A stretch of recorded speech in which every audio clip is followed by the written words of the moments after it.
فاتحہ۔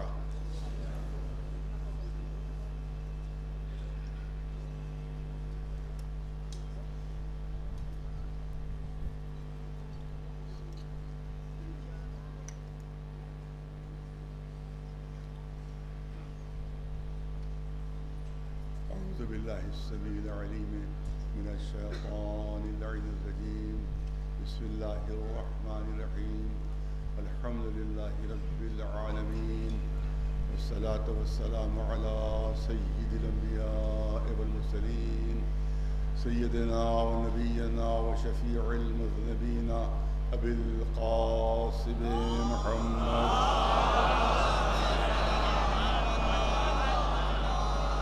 وأهل بيته الطيبين الطاهرين المعصومين. أما بعد، فقد قال الله سبحانه تبارك وتعالى في كتابه المبين وهو أصدق القائلين: يا أيها الذين آمنوا اتقوا الله وابتغوا إليه الوسيلة وجاهدوا في سبيله لعلكم تفلحون. صلوات بھیجیں. مجھے پرچے دے دیے جاتے ہیں.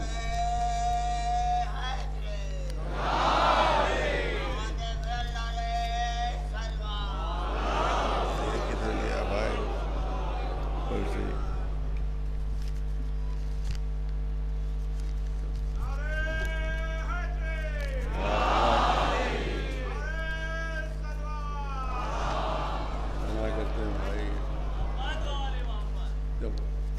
امیل میاں موجود ہے اعلان کے لیے تو ہمیں پھر دیا جاتا ہے. سب مجلس کا وقت گھٹ جاتا ہے، مجلس کا وقت کم ہو جاتا ہے. مجھے سورہ فاتحہ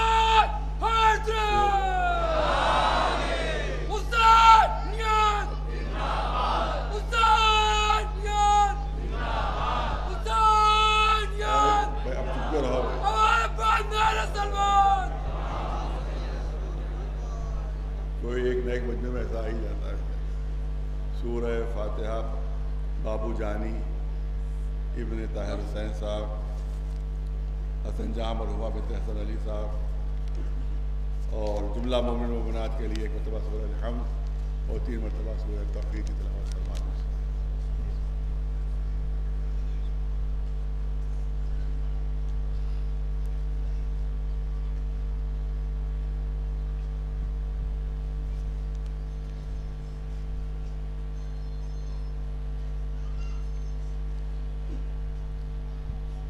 سات پہر میں نے آج ہی کا اعلان ہے کہ 8:30 بجے شب، جس کو امیر العلماء جناب مولانا حبیب حسن رحمۃ اللہ علیہ جو خطاب فرمائیں گے.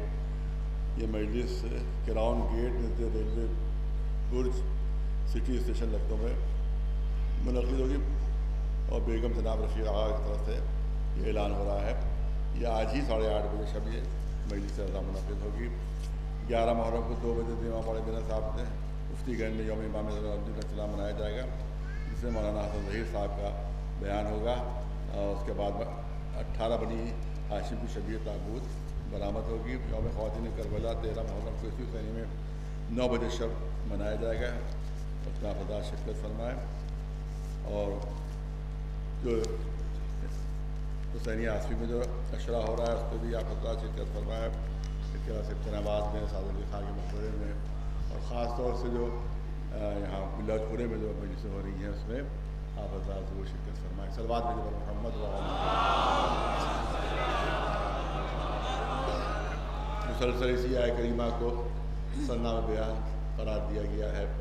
پھر اس میں اعلان ہو رہا ہے اللہ کی طرف سے: اے صاحبان ایمان مومنو، تقوی الہی اختیار کرو، متقی بنو، پرہیزگار بنو. چند جملے میں نے تقوی کے سلسلے میں عرض کیے کہ تقوی کیا ہے اور متقی انسان جو ہے وہ کیسے بن سکتا ہے. اور دنیا کے قوانین میں اور اسلامی قوانین میں زمین و آسمان کا فرق یہ ہے کہ وہاں خوف ہے، مگر دنیاوی قوانین میں جو خوف ہے وہ اس وقت تک رہتا ہے کہ جب تک کوئی دیکھ رہا ہو. لیکن الہی خوف وہ ہے کہ اس میں تنہا بھی ہوتا ہے، اکیلے گھر میں بھی ہوتا ہے، چراغ بجھے ہوئے بھی ہوتے ہیں، اس کے بعد بھی ایک متقی کو تصور رہتا ہے، یہ یقین رہتا ہے کہ کوئی ہے جو دیکھ رہا ہے. لہٰذا دنیاوی خوف میں اور جو مذہب کا خوف ہے اس میں زمین و آسمان کا فرق ہے. اس کے بعد ان تمام مرحلوں سے گزرنے کے بعد ایک مرحلہ بیان کیا جا رہا ہے کہ وابتغوا الیہ الوسیلہ. دیکھو، نماز اپنی جگہ پر، ایمان اپنی جگہ پر، تقویٰ اپنی جگہ پر، پرہیزگاری اپنی جگہ پر، عبادتیں اپنی جگہ پر، تمام چیزیں اپنی جگہ پر. مگر اس وقت تک نجات نہیں ملے گی، اس وقت تک جنت نہیں جاؤ گے جب تک وسیلے سے وابستہ نہیں ہو جائے. وسیلے سے وابستہ ہوگے تب جنت ملے گی، ورنہ اگر وسیلہ نہیں ہے تمہارے پاس تو نمازیں بھی بیکار ہو جائیں گی، روزے بھی بیکار ہو جائیں گے، حج بھی بیکار ہو جائیں گے. یہ تمام چیزیں بیکار ہو جائیں گی اگر تم وسیلے کے دامن سے وابستہ نہ ہو. یہ بہت ہی آج کا موضوع جو ہے خاص طور سے جو میں نے کہا صرف 10% مسلمانوں میں ہے جو وسیلے کا انکار کرتے ہیں. وہ کہتے ہیں براہ راست اللہ تک پہنچیے، براہ راست اللہ تک پہنچیے. درمیان میں کوئی وسیلہ بنایا تو شرک ہو جائے گا، درمیان میں کسی کو وسیلہ بنایا تو بدعت ہو جائے گی، یہ کفر ہو جائے گا. لہذا براہ راست اللہ تک جائیے. آپ یاد رکھیں کہ جب ہم کو کوئی چیز براہ راست ملی ہی نہیں، کوئی چیز براہ راست نہیں ملی، بلکہ ایک لقمہ بھی جو ہم کھاتے ہیں، ایک لقمہ جو ہم کھاتے ہیں اس میں کتنے وسیلے درمیان میں ہوتے ہیں، تب کہیں جا کر ایک لقمہ ہمارے دہن تک پہنچتا ہے. ابو علی سینا بہت بڑا فلسفی، اس نے اپنی کتاب الشفا میں اس نے تشریح کی ہے کہ انسان اور جانور میں کیا فرق ہے. بہت سی چیزیں بیان کی ہیں، تمام چیزیں بیان نہیں کرنا ہے، ایک چیز سے بیان کرنا ہے کہ اس نے ایک جانور میں، ایک حیوان اور انسان میں فرق بتایا کہ انسان اور جانور میں کیا کیا فرق ہے، اللہ نے کیا کیا فرق رکھا ہے. یوں تو دیکھا جائے تو بظاہر انسان اور جانور میں کوئی فرق نہیں ہے. وہ بھی چلتا ہے، ہم بھی چلتے ہیں، وہ بھی کھاتا ہے، ہم بھی کھاتے ہیں، وہ بھی پیتا ہے، ہم بھی پیتے ہیں، وہ بھی سانس لیتا ہے، ہم بھی سانس لیتے ہیں. تو بظاہر تو کوئی فرق نہیں ہے، مگر وہ کہتے ہیں نہیں، ایک بنیادی فرق رکھ دیا ہے. انسان اور جانور میں اللہ نے ایک بنیادی فرق رکھ دیا. وہ بنیادی فرق یہ ہے کہ جانور اپنی غذا کے سامنے اپنا سر جھکاتا ہے. بہت لطیف پہلو ہے. جانور اپنی غذا کے سامنے سر جھکاتا ہے، سر جھکا کر اپنی غذا کھاتا ہے. لیکن اللہ نے قدرت نے کیونکہ انسان کو اشرف المخلوقات بنایا ہے، لہذا اب انسان کو غذا کے سامنے سر جھکانا نہیں پڑتا. اپنے کھانے کے سامنے سر نہیں جھکانا پڑتا، بلکہ کھانا اٹھ کر خود دہن تک آ جاتا ہے. لقمہ خود دہن تک آتا ہے، لقمہ خود بلند ہو کر یعنی انسان سر نہیں جھکاتا، غذا بلند ہوتی ہے، انسانی غذا بلند ہوتی ہے. تو اب وہ کہتا ہے کہ یہ بھی ہو سکتا تھا کہ سامنے لقمہ رکھا ہوا ہے اور خود بخود اٹھے اور دہن تک آ جائے، خود بخود اڑے اور دہن تک آ جائے. نہیں، بلکہ اس کے لیے ہم کو وسیلہ اختیار کرنا پڑے گا، اور وہ وسیلہ ہے ہاتھوں کا وسیلہ. اس کا مطلب یہ ہے کہ ہم ہر لقمے پر وسیلے کے محتاج ہیں، ہر لقمے پر وسیلے کے محتاج ہیں. اور عجیب انداز اختیار کیا قدرت نے کہ ہمیشہ 2 وسیلے بنائے ہیں. 2 آنکھیں ہیں، 2 کان ہیں، 2 نتنے ہیں، 2 ہونٹ ہیں، 2 ہاتھ ہیں، 2 پیر ہیں. ہمیشہ 2 وسیلے بنائے ہیں اس نے، ایک وسیلہ نہیں 2 وسیلے بنائے ہیں. یہ 2 وسیلے اس لیے کہ جب میدان حشر میں پہنچنا تو ایک ہی وسیلہ لے کر نہ آنا، بلکہ تمہارے لیے بھی 2 وسیلے بنا دیے ہیں. ایک قرآن ہے اور ایک اہل بیت ہے. ایک صلوات بھیجو اللہ.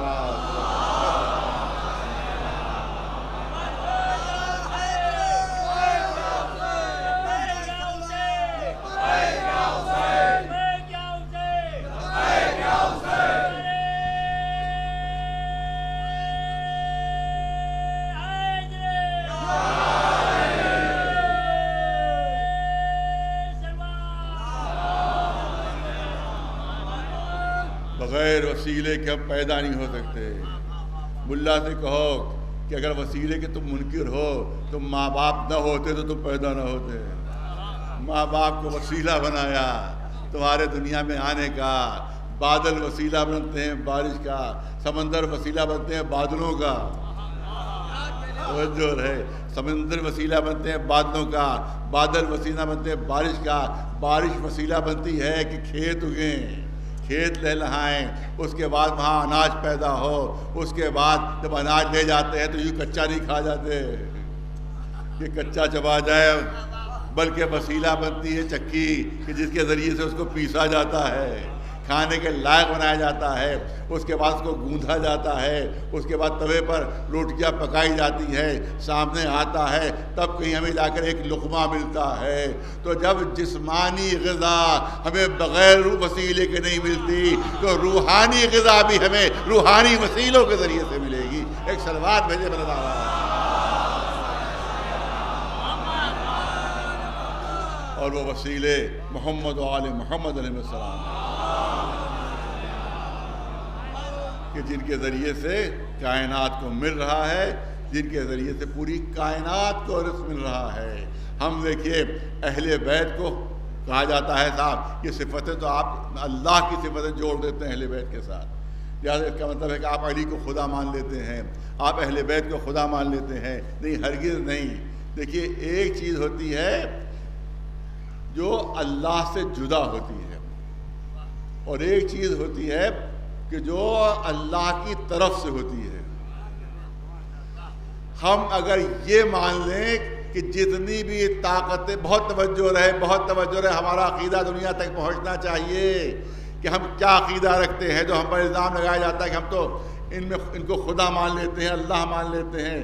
نہیں، ہمارا عقیدہ یہ ہے، پوری توجہ ہے کہ کچھ چیزیں ایسی ہوتی ہیں جو ذاتی انسان میں ہوتی ہیں، اور کچھ چیزیں ہوتی ہیں جو اللہ کی طرف سے عطا شدہ ہوتی ہیں. پوری توجہ رہے، جو انسان خود حاصل کرتا ہے. کچھ چیزیں پیدائشی ہوا کرتے ہیں جو اللہ کی طرف سے ملتی ہیں. کچھ صفات و کمالات ایسے ہیں جو انسان خود حاصل کرتا ہے. پوری توجہ رہے. ہمارا عقیدہ جتنی بھی طاقتیں محمد و آل محمد علیہ السلام کے پاس ہیں وہ ان کی ذاتی نہیں ہے، اللہ کی طرف سے عطا شدہ ہے، اللہ کی طرف سے دی ہوئی ہیں. تو جب اللہ کی طرف سے دی ہوئی مانتے ہیں تو یہ شرک نہیں ہے، عین توحید ہے. ایک صلوات بلند آواز سے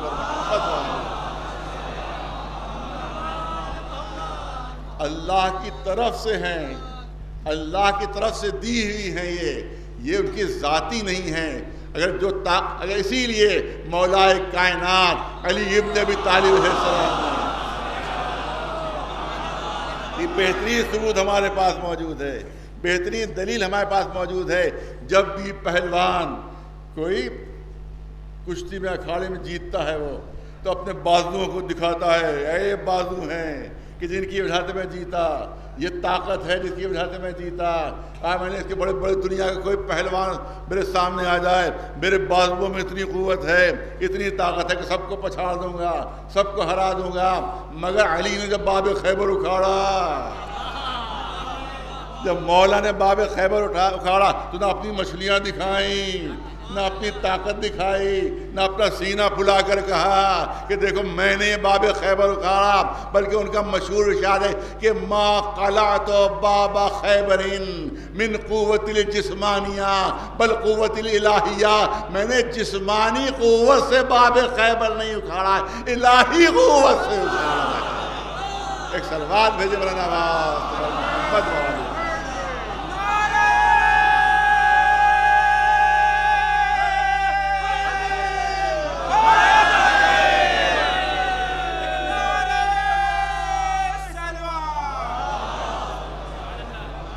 زیادہ وقت نہیں رہا ہے، بہت پوری توجہ چاہوں گا. دھوکہ دیا جاتا ہے کہ کہا جاتا ہے کہ صاحب وسیلہ بناؤ گے تو شرک ہو جائے گا، کیونکہ تم ہر نماز میں پڑھتے رہتے ہو ایاک نعبد. بہت توجہ رہے بچوں اور جوانوں سے، خاص طور سے میری درخواست ہے توجہ رکھیں. جو دلیل پیش کی جاتی ہے، سب سے مضبوط دلیل جو وسیلے کے مخالف ہیں ان کی سب سے مضبوط دلیل یہی ہے کہ ہر نماز میں کہتے ہو ایاک نعبد و ایاک نستعین.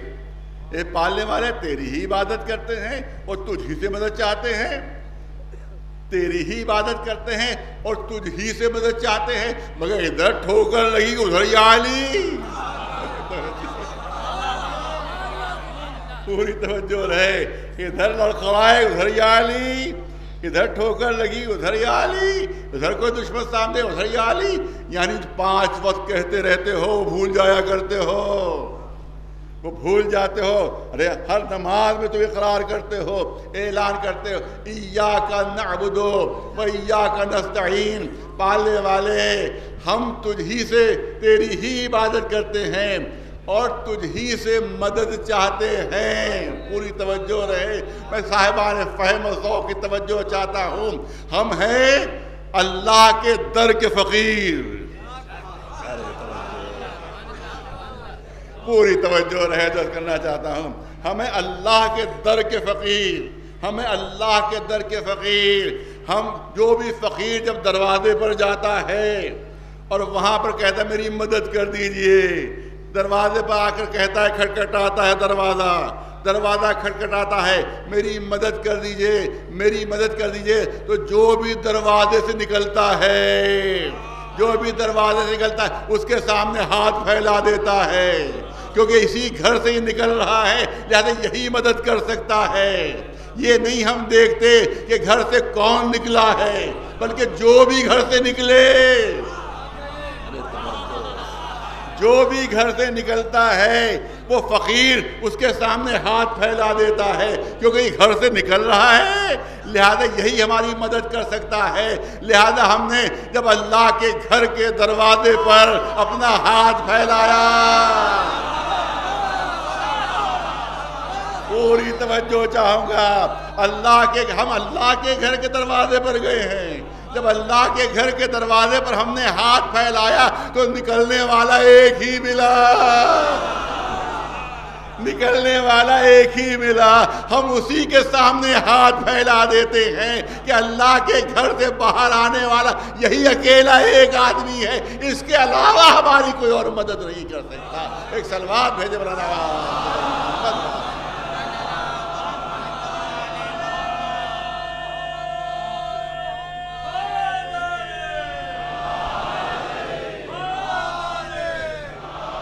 اسی لیے مولا علی اللہ کے گھر میں پیدا ہوئے، انہی کو ہم نے گھر سے باہر نکلتے دیکھا، لہذا انہی کے سامنے ہاتھ پھیلاتے ہیں ہم کہ آپ مدد کیجئے، آپ مدد کیجئے، آپ مدد کیجئے۔ اور یاد رکھیے، بہت توجہ ہر کے وقت میں بہت گنجائش کم ہے، لیکن کوشش کرتا ہوں بچوں جوانوں تک زیادہ سے زیادہ بات پہنچ جائے۔ آپ دیکھیں جنگ بدر میں قرآن مجید میں بھی ہے، قرآن مجید میں بھی ہے اور تمام تاریخوں کی کتابوں میں موجود ہے کہ جنگ بدر میں فرشتے مدد کے لیے اترے تھے، مسلمانوں کی مدد کے لیے جنگ بدر میں فرشتے ملائکہ اترے تھے، جنگ میں حصہ لیا تھا، دشمنوں سے مقابلہ کیا تھا۔ اگر کوئی کہے کہ نہیں جنگ میں حصہ نہیں لیا تھا، کھڑے تماشا دیکھ رہے تھے، تو آنے سے فائدہ کیا تھا آپ کے؟ جب آپ کو تماشا ہی دیکھنا تھا تو آپ تشریف کیوں لائے؟ اس کا مطلب ہے جنگ میں حصہ لیا تھا، جنگ میں بہت توجہ، جنگ میں حصہ لیا تھا، جنگ میں دشمن پر حملہ کیے تھے۔ تو اب یہاں پر سوال پیدا ہوتا ہے کہ یہ فرشتے جب حملہ کرتے تھے مشرکوں پر تو چھپ کر حملہ کرتے تھے یا سامنے آ کر حملہ کرتے تھے؟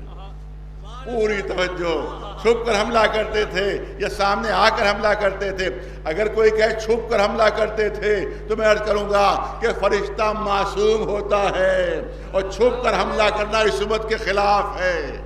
اس کا مطلب یہ ہے کہ سامنے آتے تھے تو اب میں صاحبان علم و فہم سے گزارش کرتا ہوں کہ مجھے یہ بتائیے کہ جب وہ انسانی شکل میں سامنے آتے تھے تو کس شکل میں آتے تھے،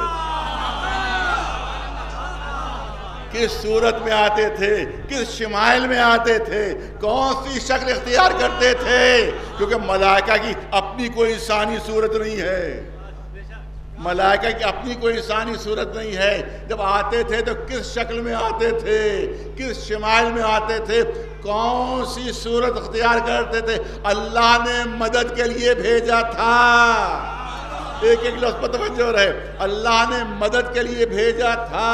جب دشمن پر حملہ کرتے تھے تو کس شکل میں، کس صورت میں، کس شمائل میں، تاریخ میں تفصیل موجود نہیں ہے، لیکن اتنے جملے ضرور ہیں کہ لوگ میدان بدر میں گھبرا گھبرا کر رسول کے پاس آ رہے تھے. اے اللہ کے رسول، آپ مدینے سے کتنے علی لے کر چلے ہیں؟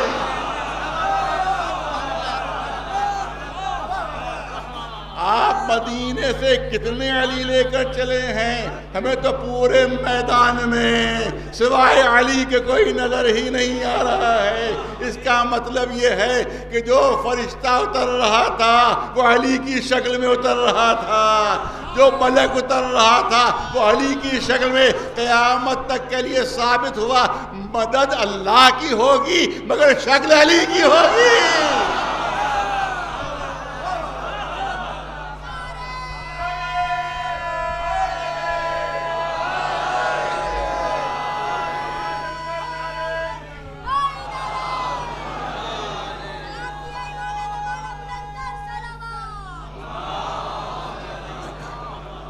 اب کسی مجلس میں عرض کر چکا ہوں، یہیں شاید امام باڑے کی کسی مجلس میں کئی سال پہلے عرض کیا تھا کہ دیکھیے تاریخ اپنے کو کس طرح سے دہراتی ہے، تاریخ اپنے کو کس طرح سے دہراتی ہے. آج سے چند سال پہلے کی بات ہے کہ جس وقت اسرائیل کے چند سپاہیوں کو حزب اللہ والوں نے گرفتار کر لیا.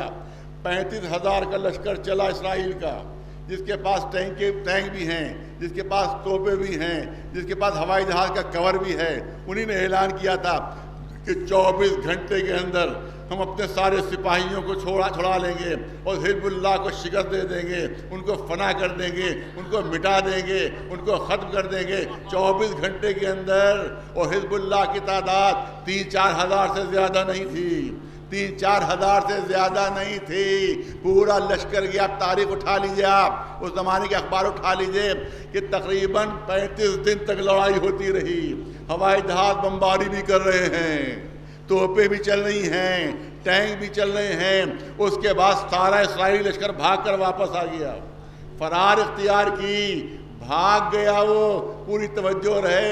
CNN کا ایک رپورٹر ایک اسرائیلی سپاہی سے انٹرویو لے رہا تھا. ارے اتنی بڑی فوج آپ کی، اتنے اچھے اسلحے آپ کے، توپیں بھی آپ کے ساتھ، ٹینک بھی آپ کے ساتھ، ہوائی جہاز بھی آپ کے ساتھ، اور آپ دعویٰ کر کے آئے تھے کہ 24 گھنٹے کے اندر شکست دے دیں گے، فنا کر دیں گے، مٹا دیں گے. 35 دن تک زبردست لڑائی ہوتی رہی، لیکن اس کے بعد بھی آپ کو شکست ہو گئی. آپ نے فرار اختیار کیا، آپ بھاگ آئے. سبب کیا تھا؟ کیا کریں؟ ہمیں تو یہی بتایا گیا تھا کہ 3-4 ہزار سے زیادہ حزب اللہ کے فوجی نہیں ہیں. لیکن جب ہم ان کے علاقے میں پہنچے تو چاروں طرف سوائے حزب اللہ کے کوئی نظر ہی نہیں آ رہا تھا. ایک سلوات بھیجے بلند آواز محمد. ہماری انٹیلیجنس نے ہمیں دھوکہ دیا، ہماری انٹیلیجنس نے ہمیں، وہ سپاہی کہہ رہا ہے، ہماری انٹیلیجنس نے ہمیں دھوکہ دے دیا. ہمیں یہی بتایا کہ 3-4 ہزار سے زیادہ نہیں، مگر وہاں تو ہمیں ہر طرف سوائے حزب اللہ کے کوئی نظر ہی نہیں آ رہا تھا. اب تاریخ کے ورق پلٹ گئے.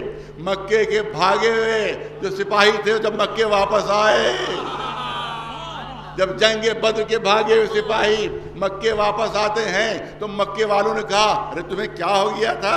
تمہاری تعداد 1000 کی، ان کی صرف 313.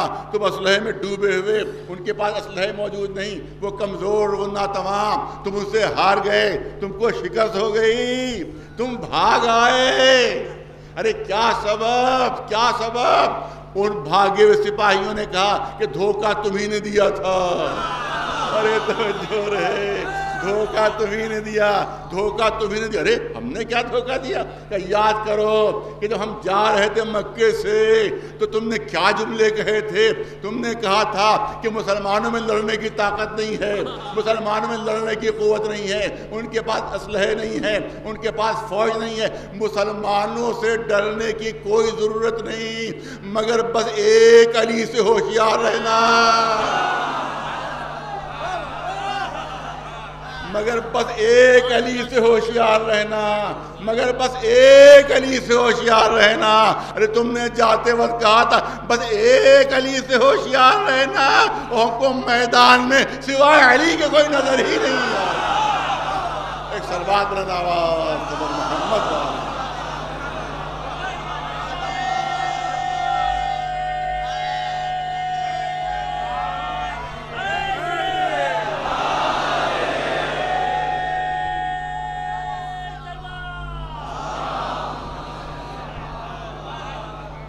کہا کہ اللہ کے علاوہ کسی اور کی مدد نہ مانگو، اللہ کے علاوہ کسی سے مدد نہ مانگو۔ اب دیکھو قرآن کیا اعلان کر رہا ہے، قرآن کیا اعلان کر رہا ہے کہ اے رسول دعا مانگیے، اے رسول قل اے رسول دعا مانگیے، رب ادخلنی مدخل صدق واخرجنی مخرج صدق واجعل لی من لدنک سلطانا نصیرا۔ اے رسول دعا مانگیے کہ سچے راستے سے میں باہر بھی نکلوں، سچے راستے میں مدینے میں داخل بھی ہو جاؤں، پالنے والے اپنے پاس سے مجھے ایسا مددگار دے جو سب پر غالب ہو، سلطانا نصیرا، ایسا سلطان دے، سلطان مانی غالب، سلطان مانی غالب جو کل غالب ہو، جو سب پر غلبہ حاصل کر لے، اور نصیر ہو، میرا مددگار ہو۔ ارے ملا کہتا ہے کہ سوائے اللہ سے کسی سے مدد نہیں مانگنا چاہیے، رسول کو تو یہ کہنا چاہیے تھا پالنے والے مدد بھیج دے، بہت توجہ ہے، پالنے والے مدد بھیج دے۔ رسول یہ نہیں فرما رہے کہ مددگار بھیج دے، مددگار بھیج دے، مدد نہیں مددگار بھیج دے، اپنی طرف سے ایک مددگار بھیج دے جو سلطان نصیر ہو، جو غالب کل غالب ہو۔ نصیر جو ہے ایک ہے ناصر اور ایک ہے نصیر۔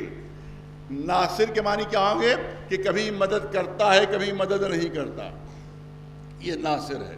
نصیر صفت مشبہ ہے کہ جو استمرار پر دلالت کرتی ہے، جو کنٹینیوٹی پہ دلالت کرتی ہے، یعنی ہر وقت مدد کرنے والا، ہر وقت مدد کرنے والا، ہر لمحے مدد کرنے والا۔ کوئی وقت ایسا نہیں ہے کہ جب اس نے مدد نہ کی ہو۔ یہ کہلاتا ہے نصیر۔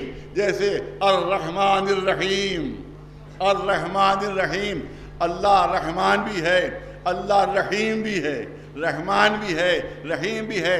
تو جب رحمان کے معنی بھی رحم کرنے والا اور رحیم کے معنی بھی رحم کرنے والا، تو ایک ہی آیت میں ریپیٹیشن کیوں ہو گیا؟ ایک ہی آیت میں بسم اللہ الرحمن الرحیم۔ اللہ رحمان بھی ہے، اللہ رحیم بھی ہے۔ رحمان کے معنی رحم کرنے والا، رحیم کے معنی بھی رحم کرنے والا، تو ریپیٹیشن کیوں ہے؟ علماء نے بتایا نہیں، رحمان اور رحیم میں فرق ہے۔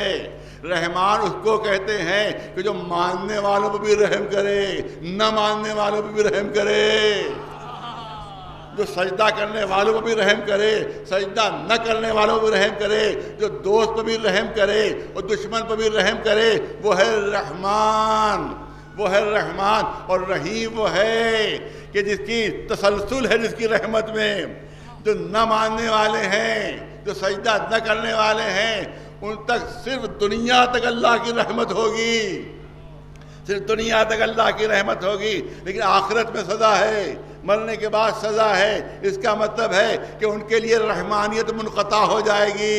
اور رحیم اس کو کہتے ہیں جو یہاں بھی رحیم ہو، وہاں بھی رحیم ہو، یہاں بھی رحیم ہو، وہاں بھی رحیم ہو۔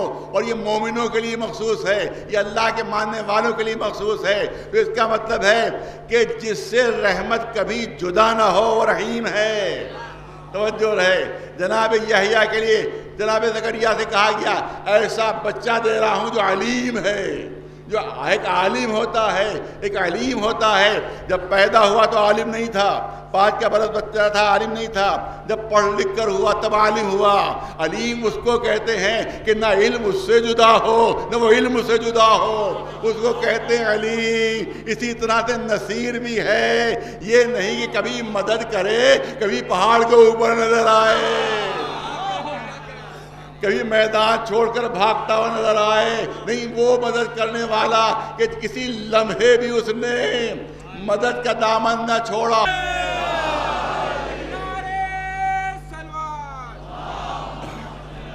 امام زمانہ علیہ السلام کو جو 8 سال مسیحیوں کو بھی خدمت کر رہا ہے، اس کے تعاون کے لیے بہت زیادہ ضرورت ہے۔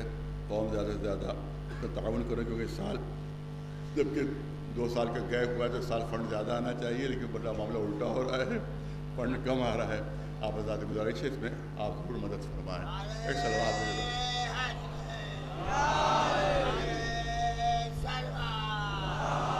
ایک تذکرہ کرنا ہے، دامن وقت میں گنجائش نہیں ہے، تو ان کے جو قوتیں ہیں، طاقتیں اللہ کی دی ہوئی ہیں، اللہ کی عطا شدہ ہیں، لہذا یہ توحید کے خلاف نہیں ہے، یہ شریعت کے خلاف نہیں ہے۔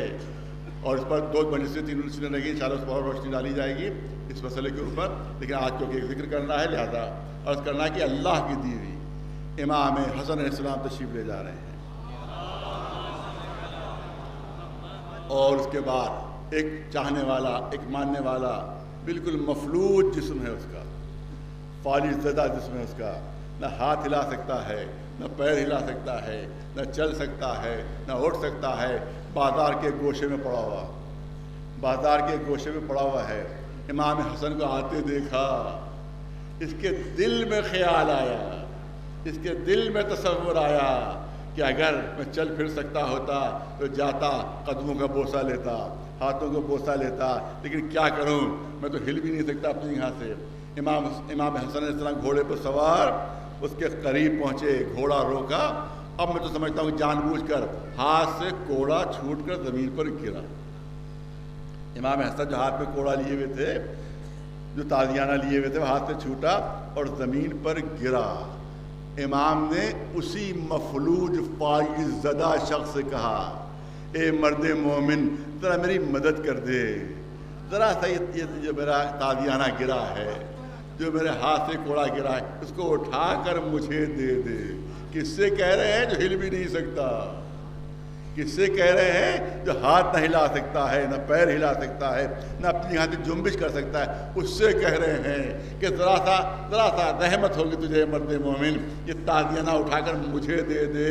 ادھر جملے ختم ہوئے، ادھر گئی بھی طاقت اس کے جسم میں واپس آئی، کھڑا ہوا، دوڑ کر خدمت میں آیا، تازیانہ اٹھا، قدموں کو چومنے لگا۔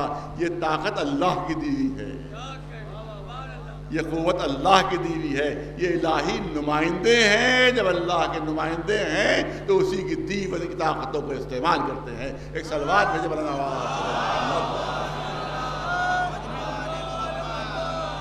یہی قرآن کے وارث ہیں، یہی دین کے وارث ہیں، یہی شریعت کے وارث ہیں۔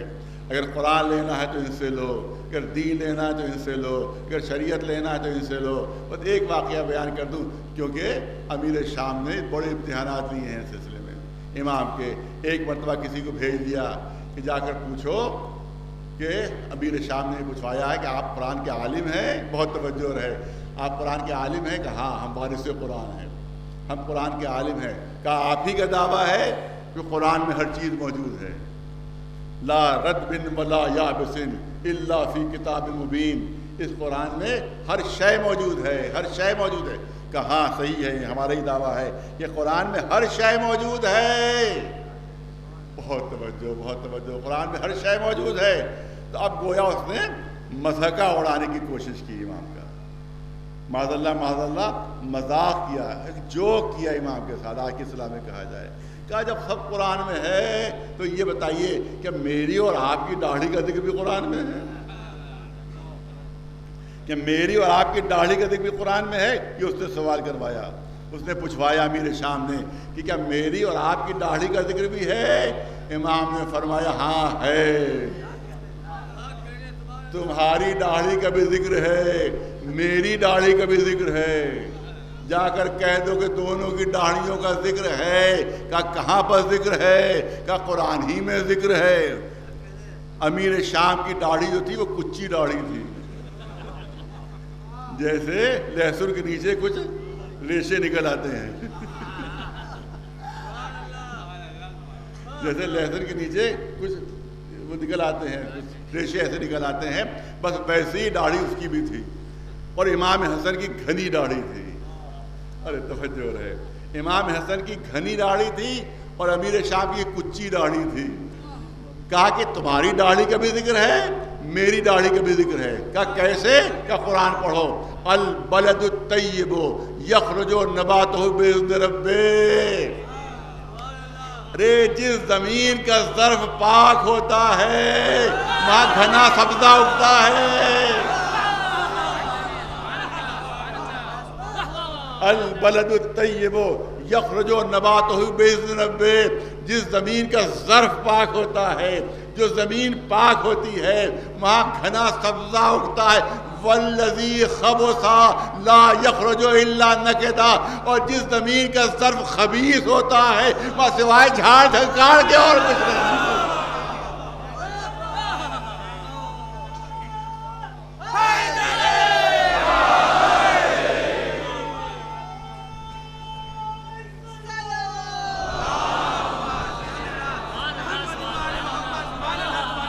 امیر شام آتا ہے مدینے، اس کو بانٹا، اس کو بانٹا، اس کو بانٹا، اس کو دیا، کسی کو 1000 دینار، کسی کو 2000 دینار، کسی کو 5000 دینار.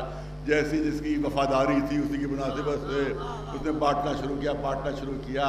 امام کو معلوم تھا کہ مسجد میں موجود ہے. امام آئے، وقت نماز آ گیا. امام آئے اور اس کی طرف توجہ کیے بغیر مصلی پر تشریف لے آئے اور تکبیرۃ الاحرام شروع کر دی نماز، تاکہ نہ اس سے بات کرنا پڑے نہ اس سے ملنا پڑے. جب اس نے امام نے نماز ختم کی تب وہ خود آتا ہے. اے حسن، مجھے معلوم ہے کہ تم میری طرف توجہ کیوں نہیں کر رہے ہو. تم اس لیے توجہ نہیں کر رہے ہو تاکہ سارا میرا مال بڑھ جائے اور تمہارے دینے کے لیے میرے پاس کچھ نہ رہے، تاکہ میری تذلیل ہو، میری تحقیر ہو. لیکن میں ہندا کا بیٹا ہوں. ارے سنیے، میں ہندا کا بیٹا ہوں. دیکھ لو کہ میری سخاوت کیا ہے. کہا اپنے نوکروں سے اب تک پورے مدینے کو جتنا بانٹا ہے اس سے دگنا لے آؤ. مدینے والوں کو جتنا بانٹا ہے اس سے دگنا لے آؤ. پورے مسجد کا صحن بھر گیا، سونے کے سکوں سے، چاندی کے سکوں سے پورا مسجد کا صحن بھر گیا. اے حسن، یہ تمہارے لیے ہے. امام حسن خاموش ہو گئے. مسجد سے باہر نکلنا چاہا. ایک غلام آگے بڑھتا ہے اور جوتیاں سیدھی کر دیتا ہے، نالیں سیدھی کر دیتا ہے، امام کے قدموں میں پنہا دیتا ہے. جیسے ہی اس نے نالیں سیدھی کر کے امام کے قدموں میں پنہایا، ویسے امام نے ارشاد فرمایا یہ سارا سونا تیرا ہے، یہ ساری چاندی تیری ہے، یہ سارے ہیرے تیرے ہیں، یہ سارے جواہرات تیرے ہیں. اور اس کے بعد مڑ کر کہا کہ میں فاطمہ کا بیٹا ہوں. ایک سلوات بھیجے بلند آواز.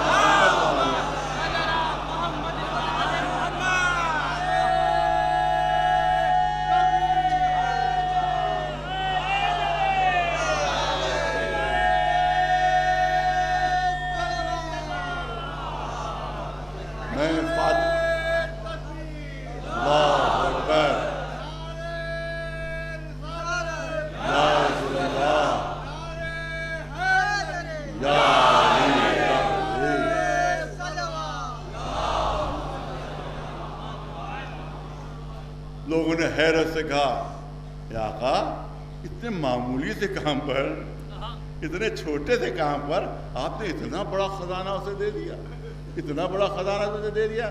کہا وہ محبت کرنے والا، یہ تو دنیا میں دیا ہے. ارے یہ تو دنیا میں دیا ہے، آخرت میں اسے دوں گا جنت کی صورت میں، کیونکہ میں سردار جنت ہوں. ایک صلوات بھیجو بلند آواز.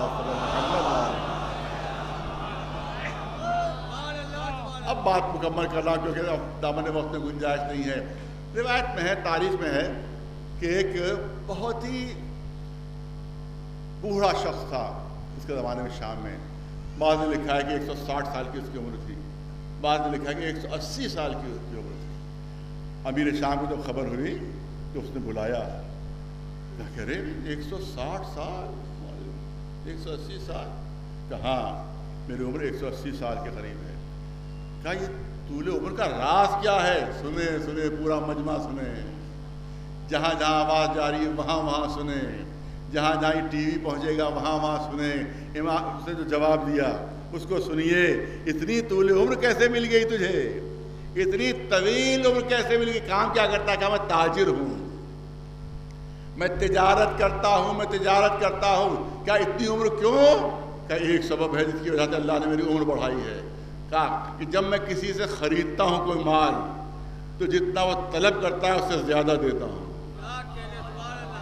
ارے توجہ رہے، جتنا وہ طلب کرتا ہے اس سے زیادہ دیتا ہوں، اس کی طلب سے زیادہ۔ اس نے قیمت اگر 100 روپے بتائی تو 125 میں دیتا ہوں، اس کو 120 دیتا ہوں، اس کی طلب سے زیادہ دیتا ہوں۔ اور جب خریدار آتا ہے تو میں اس سے بڑھا کر دیتا ہوں، اس کو 1 کلو اس نے مانگا ہے تو میں 1.25 کلو کر دیتا ہوں۔ تو کیونکہ میں مال میں اضافہ کر کے دیتا ہوں تو اس کے بدلے میں اللہ نے میری عمر میں اضافہ کر دیا، میری عمر میں برکت دے دی ہے، لہذا کم تولنے والوں کی عمر بھی کم ہو جاتی ہے۔ ایک صلوات بھیجے ملاوٹ کرنے والوں کی عمر میں بھی ملاوٹ ہو جاتی ہے، لہذا اگر عمر کو طولانی کرنا ہے تو جو طلب کر رہے ہیں ان کی طلب سے زیادہ دو، جو خریدار ہیں ان کی خرید سے زیادہ دو، اللہ عمر طولانی کر دے گا۔ ایک صلوات بھیجے اچھا 180 سال کی عمر ہے تو میرے آبا و اجداد سے بھی تیری ملاقات ہوئی ہوگی، میرے دادا سے ملاقات ہوئی؟ امیر شام پوچھ رہا ہے میرے دادا سے ملاقات ہوئی؟ کہا ہاں بھائی امیہ کی بات کر رہے ہو؟ امیہ کی بات کر رہے ہو؟ ہاں امیہ کی بات کر رہا ہوں، میرے دادا ملاقات ہوئی۔ کیسے تھے؟ دربار میں بیٹھا ہوا ہے وہ شخص، سامنے تخت حکومت اور بادشاہ بیٹھا ہوا ہے، اس تاجر سے جس کی 180 سال کی عمر تھی۔ امیر شام نے کہا میرے دادا سے ملے ہو؟ میرے دادا سے ملے ہو؟ کہاں؟ کون بھائی؟ امیہ؟ کہاں ملا؟ کیسے تھے؟ ارے کیسے تھے کیا پوچھ رہا ہے؟ انتہائی مکار تھے، انتہائی جھوٹے تھے، انتہائی بدکار تھے، انتہائی بے ایمان تھے۔ ارے میری دربار میں میرے ہی سامنے میرے دادا کی برائی کر رہا ہے۔ اچھا ہاشم سے تو ملے ہوگے، علی کے دادا سے تو ملے ہوگے، علی کے دادا سے تو ملے ہوگے۔ کہاں ہاشم؟ کہاں میں ملا تھا۔ کیسے تھے؟ انتہائی حسین تھے، انتہائی خوبصورت تھے، انتہائی ایماندار تھے، انتہائی شریف تھے۔ میرے سامنے میرے دشمن کی تعریف کر رہا، میرے دادا کی برائی کر رہا ہے۔ اچھا دیکھ ابھی تیرا میں منہ بھرتا ہوں تجھ کو، دیکھ کیا مانگتا ہے، یہ بھی دیکھ لے کہ امیہ کا پوتا کتنا سخی ہے۔ کیا مانگتا ہے؟ کہ میں کیا مانگوں گا، 180 سال کی عمر 2-4 سال اور زندہ رہوں گا، مجھے کس چیز کی ضرورت ہے؟ نہ دولت کی ضرورت ہے، دولت میرے پاس ہے، نہ جائیداد کی ضرورت ہے، میرے پاس جائیداد موجود ہے۔ ایک چیز دے دے تو مجھے، تو تخت حکومت پر بیٹھا ہے کہ جو رسول سے منسوب ہے، ایک چیز مجھے دے دے، مجھے جنت کی ضمانت دے دے، مجھے جنت کی ضمانت دے دے، تاکہ اب 2-4 سال مر جاؤں تو جنت پہنچ جاؤں۔ کہ یہ تو میرے اختیار میں نہیں، یہ تو میرے اختیار میں نہیں، کیونکہ یہ تو آخرت کا معاملہ ہے، آخرت میرے اختیار میں نہیں ہے، آخرت میرے اختیار میں نہیں ہے، میں تمہیں جنت کی ضمانت نہیں دے سکتا ہوں۔ ہو سکتا ہے کہا جب میری ہی کوئی ضمانت نہیں تو تجھے کیا ضمانت دوں؟ کہا نہیں کچھ دنیا کی چیز مانگ مجھ سے، یہ تو آخرت سے تعلق رکھتی ہے، دنیا کی چیز مانگ۔ کہا دنیا کی چیز مانگوں؟ تو دنیا میں سب سے اچھی چیز کیا چیز ہے؟ سب سے اچھی چیز کیا ہے؟ کہا بتاؤ کیا؟ کہا کہ سب سے اچھی چیز ہے جوانی۔ تو نے کہا دنیا کی چیز مانگ تو میری جوانی مجھے پلٹا دے، میری جوانی مجھے پلٹا دے، کہ یہ بھی میرے اختیار میں نہیں ہے۔ ارے کیسا تخت حکومت پر بیٹھا ہے، کیسا نائب رسول بنا ہوا ہے، نہ دنیا اختیار میں ہے نہ آخرت اختیار میں ہے۔ وہاں جاؤں گا کہ جہاں دنیا بھی جن کے اختیار میں ہے، آخرت بھی جن کے اختیار میں ہے، میں ان کی خدمت میں جا رہا ہوں۔ پہنچ گیا امام حسن کی خدمت میں، ایک صلوات بھیجو۔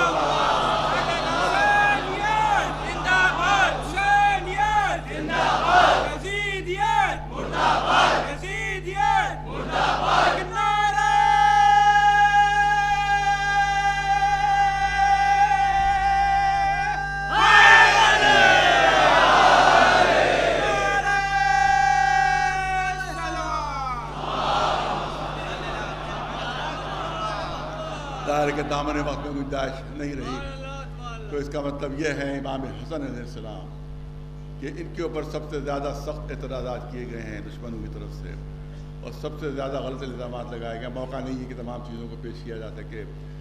اتنی شادیاں کی تھیں، اتنے نہیں، میں جواب دے چکا ہوں اس سلسلے میں، شادیوں کے سلسلے میں، اور یہاں تک کہا گیا جب امام حسین کی شہادت ہوئی ہے اور جب مدینے میں جنازہ چلا ہے تو شب میں شہادت ہوئی، صبح کو جنازہ اٹھ گیا تھا، تو اب وہ بنی امیہ کے دربار سے خریدے ہوئے مورخین لکھتے ہیں، بکے ہوئے مورخین لکھتے ہیں کہ جس وقت امام حسن کا جنازہ چلا تو ان کی 300 بیویاں جو تھیں وہ ان کے پیچھے پیچھے جنازے کی تھیں، طلاق شدہ۔ یہ بھی جملے ہیں کہ طلاق تھی، کیونکہ ایک وقت میں 300 بیویاں کسی ہو ہی نہیں سکتی، 4 سے زیادہ کی اجازت ہے نہیں، تو طلاق شدہ 300 بیویاں پیچھے پیچھے ماتم کرتی ہوئی چل رہی تھیں، جن کو امام حسن طلاق دے چکے تھے، وہ 300 بیویاں تھیں۔ یہ مورخ لکھ رہے ہیں 300 بیویاں لکھ۔ تو اب پہلے سوال یہ ہے کہ یہ عورت کی فطرت کے خلاف ہے کہ کسی شوہر نے طلاق دے دی تو اب سب کی شادیاں ہو چکی ہیں دوسرے شوہروں سے، ان کے سب کے دوسرے شوہر موجود ہیں۔ یہاں لکھنؤ نہیں ہے کہ اگر کوئی خدا نخواستہ بیوہ ہو گئی تو عورتیں ہی اس کے پیچھے پڑ جاتی کہ دوسری شادی نہ ہونے پائے۔ نہیں، وہاں عرب میں اور ایران میں بیوہ ہوئی، اس کے بعد 3-4 مہینے بعد، 6 مہینے بعد، سال بھر بعد اس کی دوسری شادی ہو جاتی ہے۔ وہاں کوئی اعتراض کرنے والا نہیں، یہاں عورتیں ہی مصیبت بن جاتی یہ بیوہ ہے، اس کی دوسری شادی کیسے ہو گئی؟ یہ طلاق شدہ ہے، اس کی دوسری شادی کیسے ہو گئی؟ وہ بیچاری بغیر شادی کے مر جاتی ہے، مگر یہ کہ اس کی شادی نہیں ہونے دیتی، اس کی بیوہ کی یا کسی طلاق شدہ کی شادی نہیں ہونے دیتی، وہ تو عورتیں ہی نہیں ہونے دیتی۔ تو اس کے بعد جو ہے تو معلوم ہے کہ اب 300 طلاق شدہ خواتین پیچھے پیچھے ماتم کرتی ہوئی، اور جب وہ دوسرے شوہر کی ہو گئیں تو اس شوہر نے کیسے اجازت دے دی؟ جو شوہر موجودہ تھا اس نے کیسے اجازت دے دی کہ جاؤ اور جس نے شخص نے تمہیں طلاق دے دی ہے اس کی جا کر بیعت میں شرکت کرو۔ اور عورت کی فطرت کے بھی خلاف ہے، مزاج کے بھی خلاف ہے کہ جس شوہر نے طلاق دے دی پھر اس کی کوئی ہمدردی دل میں باقی نہیں رہتی، پھر اس کی کوئی محبت دل میں باقی نہیں رہتی، تو پھر یہ طلاق شدہ عورتیں یہ کیسے آ گئیں؟ پھر توجہ رہے عرض کرنا چاہتا ہوں کہ جو انہی نے روایتیں لکھی ہیں، ہماری روایتیں نہیں ہیں، یہی جو دشمن ان کی روایتیں یہ کہ کچھ نکاح امام حسن نے مدینے میں کیے تھے، کچھ مکے میں کیے تھے، کچھ کوفے میں کیے تھے، کچھ مدائن میں کیے تھے، یہ ان کا ہے، ہمارا نہیں ہے۔ یہ اہل سنت مورخین نے لکھا ہے کہ امام حسن نے کچھ نکاح مدینے میں کیے، کچھ نکاح مکے میں کیے، کچھ نکاح کوفے میں کیے، کچھ مدائن میں کیے تھے نکاح۔ اس کا مطلب کہ طلاق شدہ عورتیں کچھ مدائن میں موجود تھیں، کچھ کوفے میں موجود تھیں، کچھ مکے میں موجود تھیں، اور کچھ ہوگی جو مدینے میں ہوں گی۔ اب سوال یہ ہے کہ شام کو شب میں شہادت ہوئی، دنیا سے رخصت ہوئے، صبح جو جنازہ اٹھا تو ساری طلاق شدہ عورتیں مدینے میں موجود تھیں، ساری طلاق شدہ عورتیں مدینے میں موجود تھیں، کچھ مدائن کی تھیں، کچھ کوفے کی تھیں، کچھ مکے کی تھیں۔ مدائن کا مدینے سے فاصلہ 1500 میل، کوفے کا فاصلہ 1000 میل، اور اس طرح سے مکے کا فاصلہ 500 میل۔ مجھے یہ بتاؤ کیا بنی امیہ نے کوئی ہوائی جہاز چارٹر کر لیا تھا کہ راتوں رات ہوائی جہاز کے ذریعے سے مدینے سے بھی مکے سے بھی پہنچ گئیں، کوفے سے بھی پہنچ گئیں اور مدائن سے بھی پہنچ گئیں؟ اس کا مطلب یہ ہے کہ جھوٹ ہے کہ جو بولا جا رہا ہے امام حسن کے لیے۔ ایک صلوات بلند آواز۔